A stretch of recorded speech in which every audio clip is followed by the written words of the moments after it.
నమస్కారం. ఈటీవీ 2 తీర్థయాత్ర కార్యక్రమానికి స్వాగతం. మన దేశంలో ఉన్న శ్రీ రంగనాథ స్వామివారి క్షేత్రాలలో విశిష్టమైనదిగా, రాష్ట్రంలో ఉన్న రంగనాథ స్వామివారి క్షేత్రాలలో ప్రముఖమైనదిగా విరాజిల్లుతున్న దివ్య క్షేత్రం నెల్లూరు. సింహపురిగా పేర్గాంచిన ఈ నగరంలోనే శ్రీ రంగనాథ స్వామివారు కొలువై తల్పగిరి రంగనాథ స్వామివారిగా భక్తుల చేత నిత్య నీరాజనాలు అందుకుంటున్నారు. పెన్నా నదీ తీరంలో అత్యంత మహిమాన్వితమైన క్షేత్రంగా విరాజిల్లుతున్న తల్పగిరి శ్రీ రంగనాథ స్వామివారి ఆలయ వైశిష్ట్యమేమిటో మనం ఇప్పుడు చూద్దాం.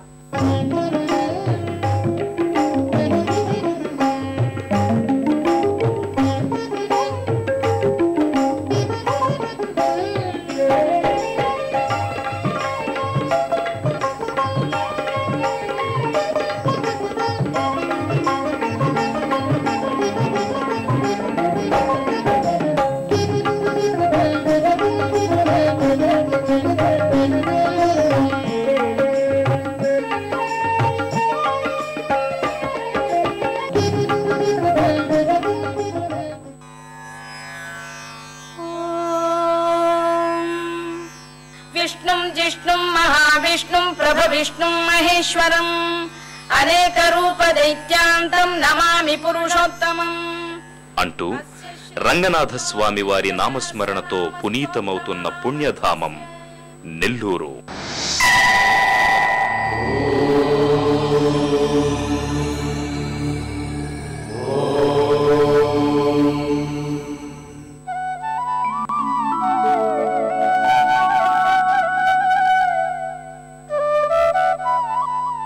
అత్యంత మహిమాన్వితమైన శ్రీహరి క్షేత్రంగా విరాజిల్లుతున్న ఈ దివ్య క్షేత్రంలో సాక్షాత్తు శ్రీ మహావిష్ణువు తల్పగిరి శ్రీరంగనాథ స్వామిగా పూజలందుకుంటూ భక్తుల చేత నిత్య నీరాజనాలందుకుంటున్నారు.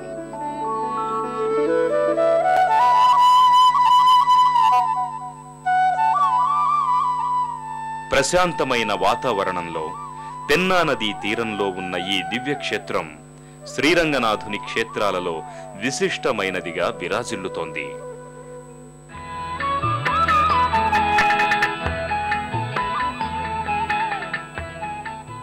ఈ దివ్య క్షేత్రాన్ని చేరుకోవడానికి నెల్లూరు వరకు బస్సు లేదా రైల్లో వచ్చి అక్కడ నుంచి ఏ ఇతర వాహనం ద్వారానైనా ఈ క్షేత్రానికి సులభంగా చేరుకోవచ్చు. తల్పగిరి శ్రీ రంగనాథ స్వామివారి ఆలయానికి కొన్ని వందల సంవత్సరాల నాటి చరిత్ర ఉంది.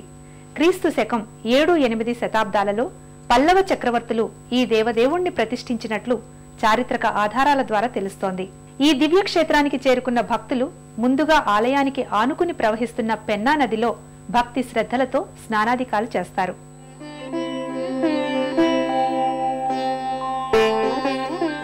ఈ దివ్య క్షేత్రానికి చేరుకున్న భక్తులు ఆలయానికి సమీపంలో ఉన్న పెన్నా నదికి చేరుకుంటారు. మనోహరమైన దృశ్య కావ్యాలను ఆవిష్కరించే ఈ పెన్నా నదీ తీరం నిత్యము భక్తులతో రద్దీగా ఉంటుంది. ఓ పక్క సుందర మనోహర దృశ్యాలు, మరో పక్క పెన్నా నదిలో జీవనయానం చేస్తున్న మత్స్యకారులు వెరసి భక్తులకు అద్వితీయమైన అనుభూతుల్ని స్వంతం చేస్తాయి.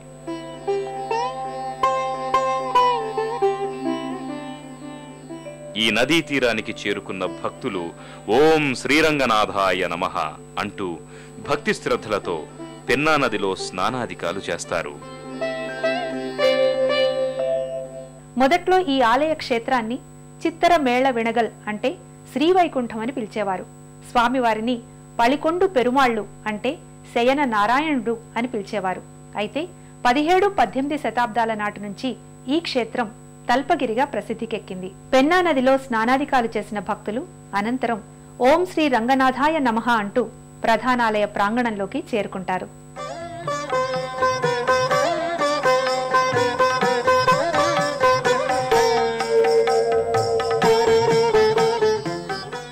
ఆలయం వెలుపల ఉన్న దుకాణాలలో స్వామివారికి సమర్పించుకోవడానికి పూజా ద్రవ్యాలను సేకరించుకొని ముందుకి కదులుతారు.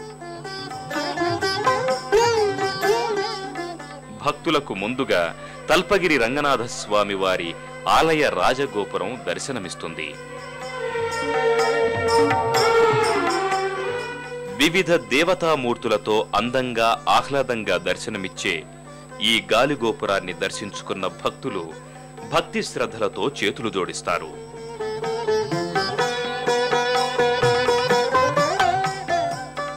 క్రీస్తు శకం 1849వ సంవత్సరంలో వెంకటాచలం అనే భక్తుడు ఈ ఆలయానికి తూర్పు రాజగోపురం నిర్మించినట్లు చారిత్రక ఆధారాల ద్వారా తెలుస్తోంది. అంతకుముందు క్రీస్తు శకం 7-8 శతాబ్దాలలో పల్లవ చక్రవర్తులు సింహపురి పట్టణాన్ని పాలించి ఈ దేవదేవుని ప్రతిష్ఠించినట్లు తెలుస్తోంది.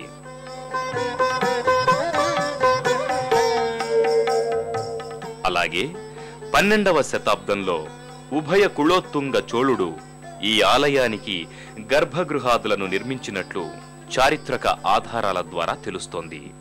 అదివో అల్లదివో శ్రీహరివాసము,